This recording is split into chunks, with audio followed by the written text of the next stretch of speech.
안녕하세요. 저는 보건소에서 공무원으로 재직 중인 30대 여자입니다.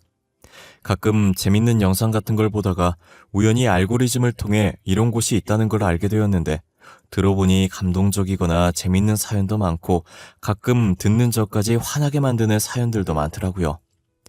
저는 시간 날 때마다 가끔 듣는 정도에서만 그칠 줄 알았는데 이렇게 사연을 쓰고 있을 줄은 몰랐어요.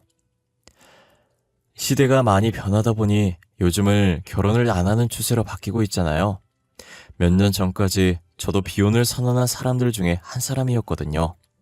하지만 운명의 상대라는 게 있는 건지 결혼을 안 할 줄 알았던 저도 결혼을 다 하게 되더라고요. 저는 10월드는 그렇게 두렵지 않았고 전 남자친구가 바람을 핀 적이 있어요. 바람핀 상대도 제가 너무나 잘 알고 있는 사람이더라고요. 미안해, 시영아. 나도 이러면 안 된다는 거 너무 잘 아는데 내 마음을 어떻게 할 수가 없었어. 너도 사랑해봐서 알 거 아냐. 오빠랑 6년 연애했으면 오래 했어. 이제 그만 놔줘. 네가 어떻게 나한테 이래? 다른 사람도 아니고 네가. 우리가 안 세월이 자그마치 20년이야. 20년이라고. 5살 때 유치원에서 처음 만나서 쭉 너랑 함께 했어. 기쁜 날이든 슬픈 날이든 너랑 같이 나눴어. 나도 미안하게 생각해. 나도 충분히 괴롭다고. 이렇게 너 보는 것도 솔직히 힘들어. 그러면 안 된다고 수십 번 다짐했는데 잘 안 되는 걸 나보고 어떡하라고. 오빠도 나한테 오겠다잖아. 그래, 그 쓰레기 너한테 버려줄게. 그리고 나 지금부터 너도 버릴 거야. 다른 애들한테도 다 말할 거야. 너가 내 남자친구 뺏어서 사이 쫑났다고. 저를 두고 누구를 만났나 추궁하다가 거의 제 평생을 함께한 20년지기 친구였다는 사실을 알고 충격에 누구도 못 믿겠다 싶어서 비혼을 선언했었어요. 다시는 연애 같은 걸 하면서 시간 낭비하지 않겠다고 생각했을 정도였어요. 하지만 3년이라는 시간이 지나니 저도 많이 무뎌져 있었고 이제 그날을 떠올려도 아무렇지 않더라고요. 그 사이 저는 간호학과를 졸업하고 보건소에서 근무하고 있었어요. 대학병원에서 1년 반 정도 근무했었고 너무 힘들어서 선배 추천을 받고 보건소로 이직을 하게 됐어요. 금연 클리닉을 담당했었는데 잠시 쉴 때마다 SNS를 둘러보곤 했었어요. 그러다 우연히 낯익은 계정이 있길래 들어가 봤는데 전 남자친구 계정이었더라고요. 간혹 다른 친구를 통해서 그들의 소식을 전해 듣곤 했어요. 야, 너 그거 들었어? 전에 네 남친 뺐으네 말이야. 우연히 내 친구가 걔랑 알아서 전해 들은 건데 걔 그 남자랑 결혼했다가 애까지 낳았는데 그 남자 또 바람펴서 이혼했다더라. 뭐? 그게 진짜야? 걔네 결혼한 지 2년밖에 안 되지 않았나? 그러니까 20년지기 친구 남자친구 뺐더니 꽃이다 벌 받은 거지 뭐. 너한테 한 대로 지가 당한 거가 아니야. 아유, 그러게 임자 있는 남자를 왜 꼬셔서 자기 신세 망치고 있냐? 친구는 그 사이 전 남자친구와 결혼을 하고 아이도 낳고 그러다 2년 만에 이혼을 했어요. 아이는 친구가 키우기로 한 것인지 전 남자친구 SNS에 아이 사진이 다 삭제되어 있더라고요. 그렇게 죽고 못 살 것처럼 굴더니 사랑의 유통기한이 겨우 2년 반밖에 되지 않았어요. 저는 남의 눈에 눈물 나게 해서 두 사람 눈에 피눈물 나는 거라고 통쾌했어요.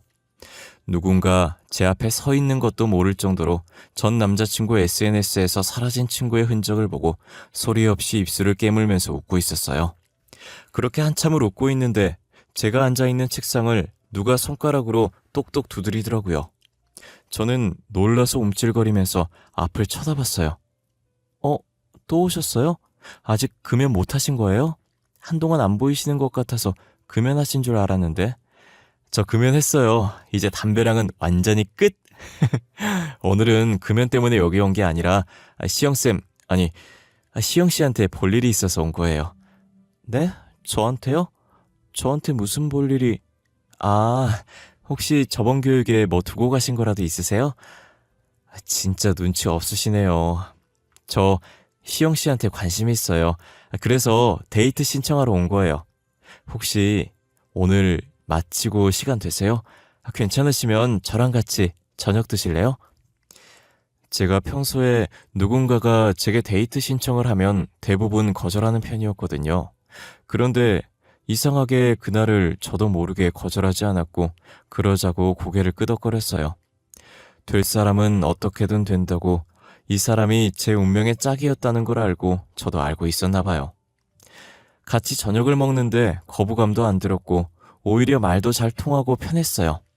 저도 제가 이렇게 잘 웃는 사람이라는 걸 그때 알게 됐을 정도로 많이 웃었던 것 같아요. 그렇게 저희는 3번 정도 가볍게 저녁을 함께 하다가 연애를 시작하게 되었어요. 다시는 연애할 수 없을 줄 알았는데 이렇게 연애를 하게 되니 느낌이 이상했어요. 남자친구는 저보다 나이가 3살 적었고 사귀면서 알게 된 사실인데 철없던 어린 시절에 사고쳐서 결혼했다가 이혼 후 혼자 딸을 키우고 있더라고요. 어차피 알게 될 거니까 일찍 오픈하겠다고 하면서 저와 사귄 지 일주일 만에 고백하는데 20살 때 딸이 생겨서 자신이 책임지겠다고 결혼을 한 거였는데 여자가 바람을 폈었대요. 저 시영 씨한테 할 말 있어요. 어차피 사귀면서 알게 될 거니까 숨기고 싶지 않아요. 사실 저한테 5살짜리 딸이 하나 있어요.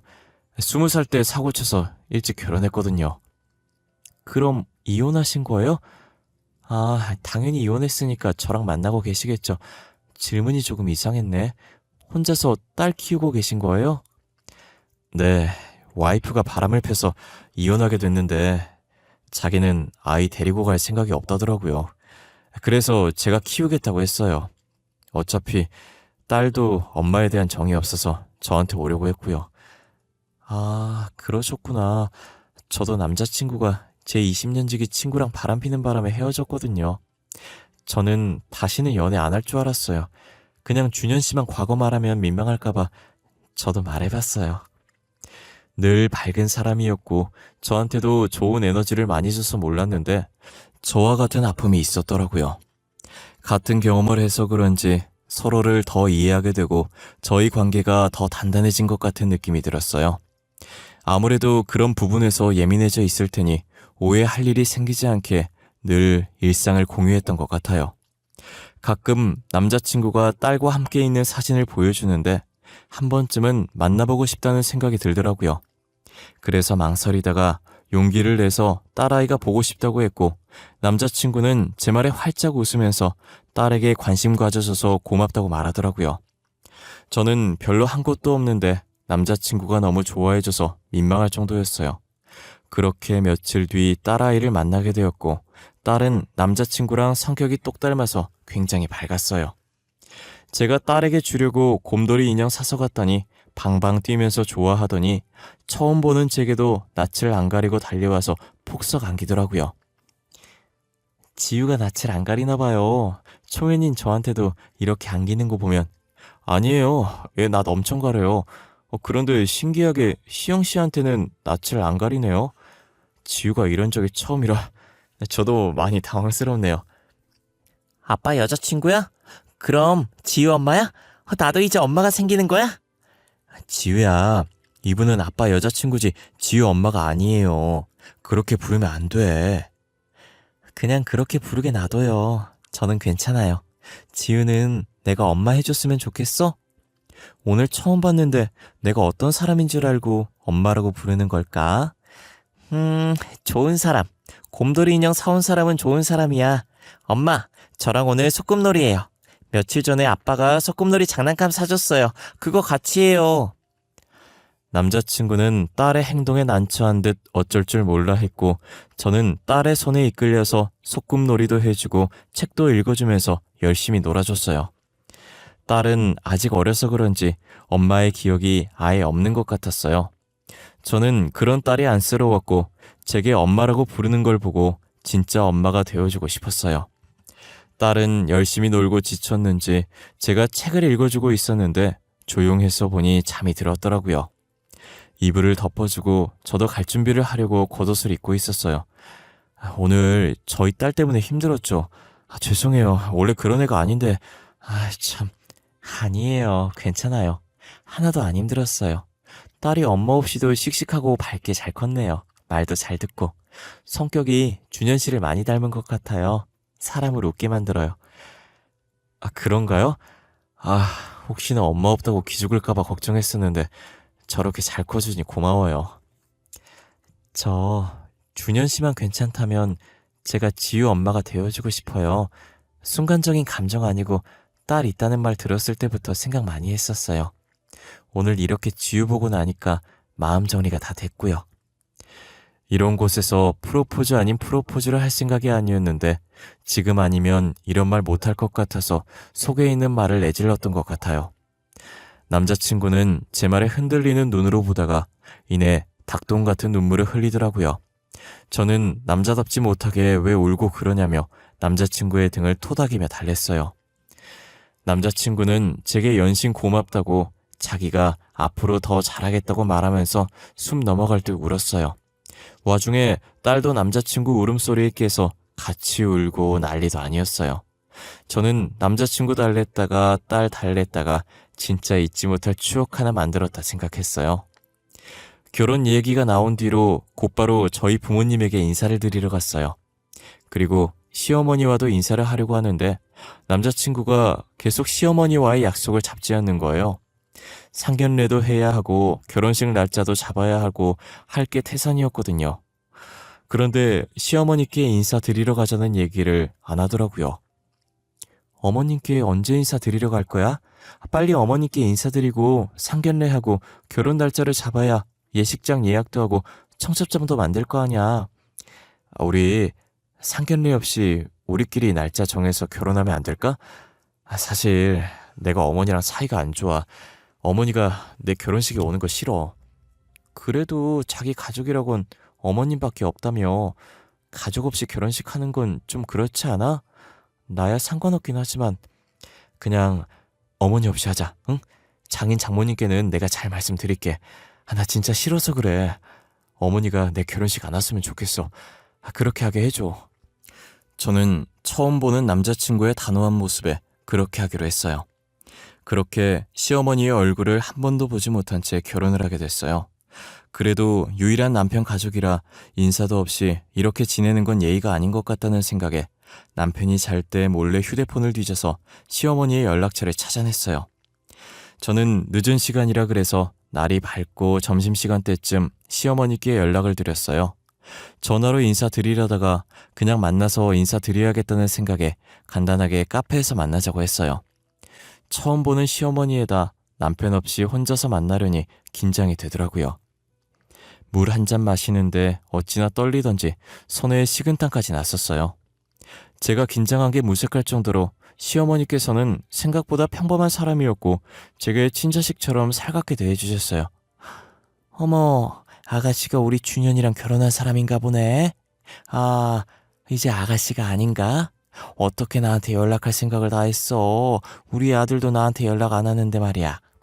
아, 결혼까지 했는데 시어머니께 인사를 안 드리는 건 예의가 아닌 것 같아서요. 요즘 애들답지 않게 예의가 참 바르구나. 준현이가 사람 보는 눈이 있네. 우리 아들은 잘 지낸다니? 연락을 안 하니 죽었는지 살았는지 알 수가 있어야지. 시어머니는 말도 재밌게 잘하시고 불편해하는 저를 편안하게 만들어주셨어요. 이렇게 유쾌하신 분이신데 도대체 남편은 이런 시어머니를 왜 싫어하고 숨겼는지 모르겠더라고요. 어차피 따로 사니 시집살이도 안 당해서 저는 시어머니와 종종 연락을 하고 지냈었어요. 그리고 며느리 된 도리로 남편 몰래 매달 30만 원씩 계좌이체로 용돈으로 보내주고 있었어요. 어머님, 저예요. 방금 어머님 계좌로 용돈 보내드렸거든요. 확인해보세요. 혹시나 뭐 필요한 거 있으면 말씀하시고요. 아유, 뭐하러 그랬어. 난 괜찮은데 정말. 괜히 내가 미안해지잖아. 에이, 아니에요. 며느리가 시부모님 용돈 드리는 건 당연한 거죠. 그렇게 시어머니께 용돈을 드린 지 4개월 정도 되었을 때쯤 남편이 쿵쿵거리면서 방으로 들어오더라고요.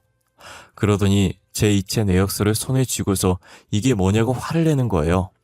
제가 당시 가계부를 작성했었는데 그때 이체 내역서를 가계부에 붙여놨었거든요. 그걸 거실에서 작성하다가 전화가 와서 안방으로 들어왔는데 남편이 그걸 본 모양이에요. 당신, 이게 뭐야? 어? 여기 이체 내역서에 있는 이름, 어머니 이름 아냐? 나 몰래 어머니랑 연락하고 있었어? 이렇게 돈까지 주면서? 여보, 그게... 아니, 내가 왜 눈치를 봐? 며느리로서 시어머니한테 용돈 좀 줄 수 있는 거 아냐? 당신이 싫다곤 했지만 그래도 유일한 당신 가족이잖아. 그래서 나라도 챙겨주고 싶어 그랬어. 그게 그렇게 잘못했어? 내가 어머니 싫다고 했잖아. 싫다는데 당신이 왜 나서서 이러고 있는 거냐고. 당신은 도대체 어머니 왜 싫은 건데? 이렇게까지 싫어하는 이유가 뭔데? 나한테 아무 말도 안 해주고 무작정 어머니 싫다고 하면 어떡하라는 거야? 그 여자 내 친어머니 아니야. 나 낳아준 사람 아니라고. 아버지가 재혼한 여자야. 내가 성인 되고 재혼해서 제대로 키워준 적도 없어. 그러니까 당신도 괜히 그 여자한테 정 붙이지 마. 연락도 끊어. 알겠어? 남편은 시어머니가 자신의 친어머니가 아니라고 말했고 계속 연락해봤자 좋을 것 하나 없다고 연락을 끊으라고 하더니 집을 나가버렸어요. 저희는 여지껏 큰 소리 한 번 내본 적 없었는데 그날 처음으로 부부싸움이라는 걸 해봤어요. 남편이 화낼 수 있는 사람이라는 걸 그때 알게 되었습니다. 저는 남편이 그렇게까지 화내는데 계속 연락하는 건 아니라고 생각해서 남편 말대로 1년 넘게 연락 한 번 하지 않았어요. 여느 때처럼 딸아이와 거실에 앉아서 간단하게 공부를 하고 있었어요. 곧 초등학교 들어갈 나이라 어느 정도 공부가 필요할 것 같아서 제가 가르쳐주고 있었거든요. 그런데 모르는 번호로 전화가 오는 거예요. 택배 올 게 없어서 택배는 아닌 것 같은데 무슨 전화인가 싶어서 받아봤어요. 수화기 넘어서 익숙한 목소리가 들리는 게 다름 아닌 시어머니시더라고요. 아가, 나다. 혹시 내 번호 차단했니?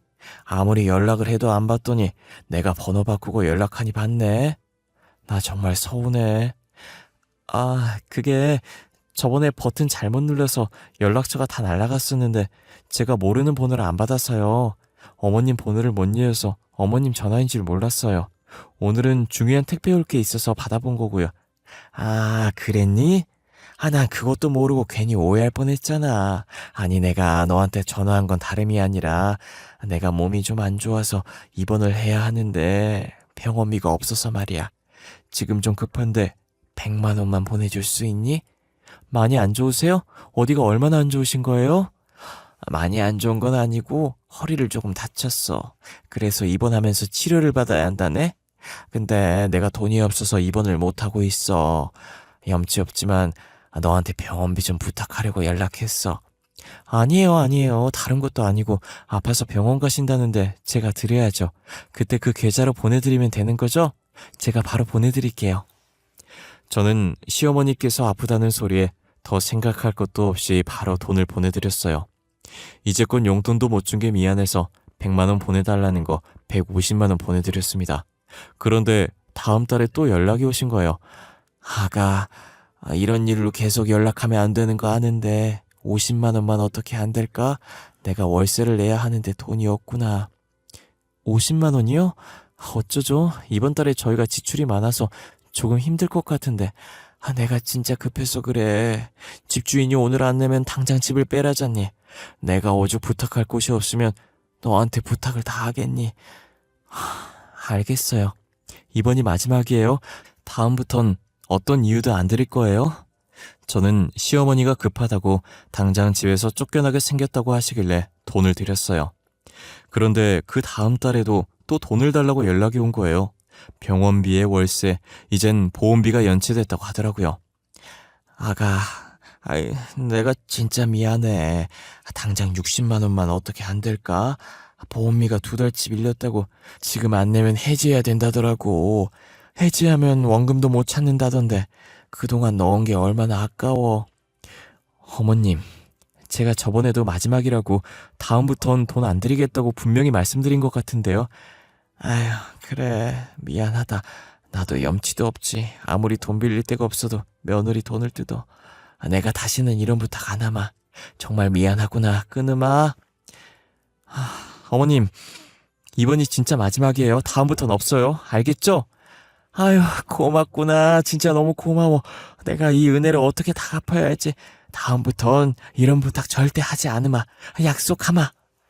저는 돈을 절대 안 보내주겠다고 다짐했었는데 괜히 마음이 약해져서 돈을 보내드렸어요. 앞으로 이런 식으로 연락 올 것 같은데 다시 시어머니의 전화번호를 차단해야 하나 고민 많이 했었어요. 그렇다고 남편한테 말하자니 또 시어머니한테 돈 준 거 알고 화낼까봐 말도 못했어요. 혼자서 끙끙 앓다가 며칠 뒤 스트레스로 몸져 누워버렸고 아파서 골골거리고 있는데 또 모르는 전화로 전화가 오는 거예요. 저는 누구를 확인할 겨를도 없이 겨우 휴대폰을 들어서 전화를 받았어요. 전화 받자마자 웬 모르는 남자가 대뜸 저한테 돈을 갚으라는 거예요. 김시영 씨 되십니까? 김시영 씨. 김시영 씨께서 저희한테 갚아야 할 돈이 있는데 아직 안 갚아서 이렇게 연락을 드렸는데요. 이번 달까지 갚기로 했는데 벌써 이번 달에 이틀밖에 안 남았거든요? 그게 무슨 소리예요? 제가 무슨 돈을 빌려요? 저 돈 빌린 적 없어요. 다른 사람이랑 착각하신 거 아니에요? 저희한테 1,000만 원 빌리셨잖아요. 나 항상 이런다니까. 돈 빌린 사람은 모르시 하면서 태평하게 살고 돈 빌려준 사람만 이렇게 전전긍긍이고. 저 돈 빌린 적 없다니까. 아까부터 무슨 소리 하시는 거예요? 그럼 저희 사무실로 와보시던가요. 문자로 주소 찍어줄 테니까. 삽채업자는 전화를 끊고 곧바로 자신의 사무실 주소를 문자로 보내주시더라고요. 저는 도대체 이게 무슨 일인가 싶어서 아픈 몸을 이끌고 찍힌 주소로 향했어요. 사무실에 도착해 문을 여니 시어머니가 거기에 앉아있더라고요. 걔가 8급 공무원이랑 신용 좋다며. 이번 달에도 걔 이름으로 돈 좀 빌립시다. 다음 달에 꼭 갚을 테니까 믿어줘. 걔 보건소에서 일하는 것 같던데 돈 잘 벌어서 금방 갚을 거야. 어머님, 지금 뭐 하시는 거예요? 어머님이 제 이름으로 돈 빌리신 거였어요? 제가 분명히 사채를 쓴 적이 없는데 사채업자는 왜 저한테 돈을 갚으라고 하나 했더니 시어머니가 제 이름으로 사채를 쓰고 있었어요. 시어머니는 갑자기 들려오는 제 목소리에 놀라더니 이내 표정을 싹 바꾸고 웃으면서 팔짱을 낀 채로 제게 다가오더라고요. 너 1억 정도 있지? 내가 급해서 그런데 좀 빌려줘. 그 정도는 해줄 수 있잖아. 너 공무원이라며 모아놓은 돈 좀 있을 거 아니야. 내 말이 틀려? 제가 돈이 어디 있어요. 그리고 지금까지 어머님한테 보내드린 돈이 얼만데요. 그동안 저한테 받아가신 돈 병원비, 보험비에 쓴 거 아니시죠? 설마 어머님 도박하셨어요? 예, 도박이라니. 무슨 그런 말을 하니? 난 그저 투자를 좀 했을 뿐이야. 투자요? 그래서 어디에 투자하셨는데요? 그 돈들로 어디에 투자했는지 드러나 좀 봅시다. 너는 돈을 안 줄 거면 안 준다고 하면 되지 뭘 그렇게 꼬치꼬치 캐물어? 참, 너 준현이한테는 내가 돈 빌리고 다닌다는 사실 절대 말하지 마라. 알겠어? 시어머니는 제가 계속해서 어디에 돈 썼는지 물어보자 말을 피하더니 사무실을 나가버리더라고요. 그래도 남편은 무서운지 남편한테는 자신이 돈을 빌리고 다닌다는 사실을 알리지 말라고 하는 거예요. 저는 이대로 있으면 안 될 것 같았고 이 사실을 남편에게 알려야겠다는 생각을 했어요. 남편의 퇴근 시간만 기다리고 있었고 남편이 와서 신발을 벗기 무섭게 손목을 잡고 끌어서 거실에 앉혔어요. 여보, 나 할 말 있어. 나 당신한테 혼날 거 있어. 당신이 연락하지 말라고 해서 어머님 번호 차단했었거든? 그런데 얼마 전에 어머님이 최근에 번호를 바꿔서 연락을 했더라고. 당신 설마 또 그 여자한테 돈 준 거야? 아니지, 어? 내가 그렇게 연락하지 말라고 했는데 왜 이렇게 말을 안 듣는 거야? 미안해. 급하다고 해서 어쩔 수 없이 보내드렸었어. 그런데 어머님이 내 이름으로 사채까지 끌어 쓰셨더라. 그것도 오늘 사채업자가 나한테 돈 갚으라고 전화와서 알았어. 내가 이럴까봐 연락하지 말라고 했었던 거야. 결혼 전부터 어머니 싫다고 했었는데 왜 내 말을 안 듣고 연락해서 일을 이 지경까지 만든 거야? 나도 이렇게 될 줄은 몰랐어. 이럴 줄 알았으면 절대 연락 안 했을 거야. 며느리 된 도리로 연락드렸다가 이게 무슨 봉변인지. 사실 전처도 그런 이유로 바람 폈던 거야. 그 여자가 계속 돈 달라고 달라붙으니까 전처는 스트레스 받아서 방황하고 바람까지 피게 된 거지. 우리 집 식구면 다 싫다고 아이까지 버린 거야. 그렇다고 미리 나한테 얘기를 했었어야지. 그랬으면 내가 연락 안 했을 거 아니야. 그럼 이런 일도 안 생겼을 거잖아. 내가 그래서 어떻게든 그 여자랑 당신이랑 안 부딪히게 하려고 했던 거였는데 당신이 몰래 번호 알아내서 연락할 줄은 몰랐어. 나도 미안해. 내가 멋대로 번호 알아내서 연락해놓고 당신 탓이나 하고 있네. 제가 오지랖 부려서 이 지경까지 온 건데 남편 탓을 하고 있더라고요. 남편한테 너무 미안하고 볼 면목이 없었어요. 다시 연락 왔을 때 안 받아줬어야 했는데 괜히 받아줬다 싶었어요. 저는 남편 말대로 지금이라도 시어머니와 연을 끊기로 했어요. 하지만 사채업자들이 제 연락처를 알고 있으니 여전히 연락이 오는 거예요. 시어머니가 못 갚은 돈 저가 대신 갚으라면서요. 어이 김시험씨, 저번 달에 돈 빌린 거 언제 갚습니까? 에? 우리가 언제까지 기다려줘야 돼요? 좋게 말하니까 무섭지가 않나 봅니다. 아니, 그 돈을 왜 제가 갚아야 돼요? 당신들도 알잖아요. 제가 당신 돈 안 빌린 거. 빌린 사람한테 돈 내놓으라고 하세요. 죄 없는 사람 자꾸 늘어나지 말고요. 우리는 누가 다른 사람 명의로 돈 빌린 거 중요하지 않아. 우리가 빌려준 돈만 다 받아내면 되니까. 아, 그래요? 근데 어쩌죠? 저는 당신들한테 줄 돈도 없고 줄 필요성도 못 느끼겠는데? 그러니까 다시는 저한테 연락하지 마세요. 저 괴롭힐 시간에 돈 빌린 아줌마나 찾아보세요. 저는 사채업자가 계속 연락 올 것 같아서 바로 전화번호를 바꿔버렸어요. 혹시나 다른 가족들한테도 연락이 갈까봐 다른 가족들 연락처도 전부 바꿨고요. 딱 마침 제가 근무지 이전 신청했던 게 처리가 돼서 다른 지역 보건소로 근무지가 이전됐더라고요. 그래서 저희 가족들과 친정 친구들까지 다 같이 이사를 갔습니다. 그 뒤로 사채업자에게 연락이 오지 않았고 시어머니도 어떻게 됐는지 모르겠어요. 아마 아무것도 모르고 또 제 이름으로 돈 빌리러 갔다가 잡히지 않았을까 싶네요. 남편은 더 이상 저희와 상관없는 사람이니 신경 쓰지 말라고 했고요. 그래서 저도 남편 말대로 신경 끄기로 했어요.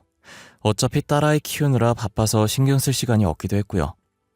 시어머니 신경 쓸 시간에 남편과 딸에게 더 신경 쓰기로 했어요. 이사한 뒤로는 저희 세 가족 예전처럼 화목하게 잘 지내고 있습니다. 원래도 잘 싸우지 않았지만 시어머니가 사라진 뒤로 더 싸울 일이 없었고요. 이젠 더 이상 오지랖 부리지 않고 저희 가족만 바라보면서 살려고 해요. 제 이야기는 여기까지입니다. 적당한 오지랖은 좋지만 하지 말라는 건 절대 하면 안 될 것 같아요. 여러분들도 누군가 하지 말라고 하면 다 그럴 만한 이유가 있는 것이니 절대 하지 않으셨으면 좋겠어요. 괜히 말 안 들었다가 저처럼 이렇게 당할 수도 있답니다.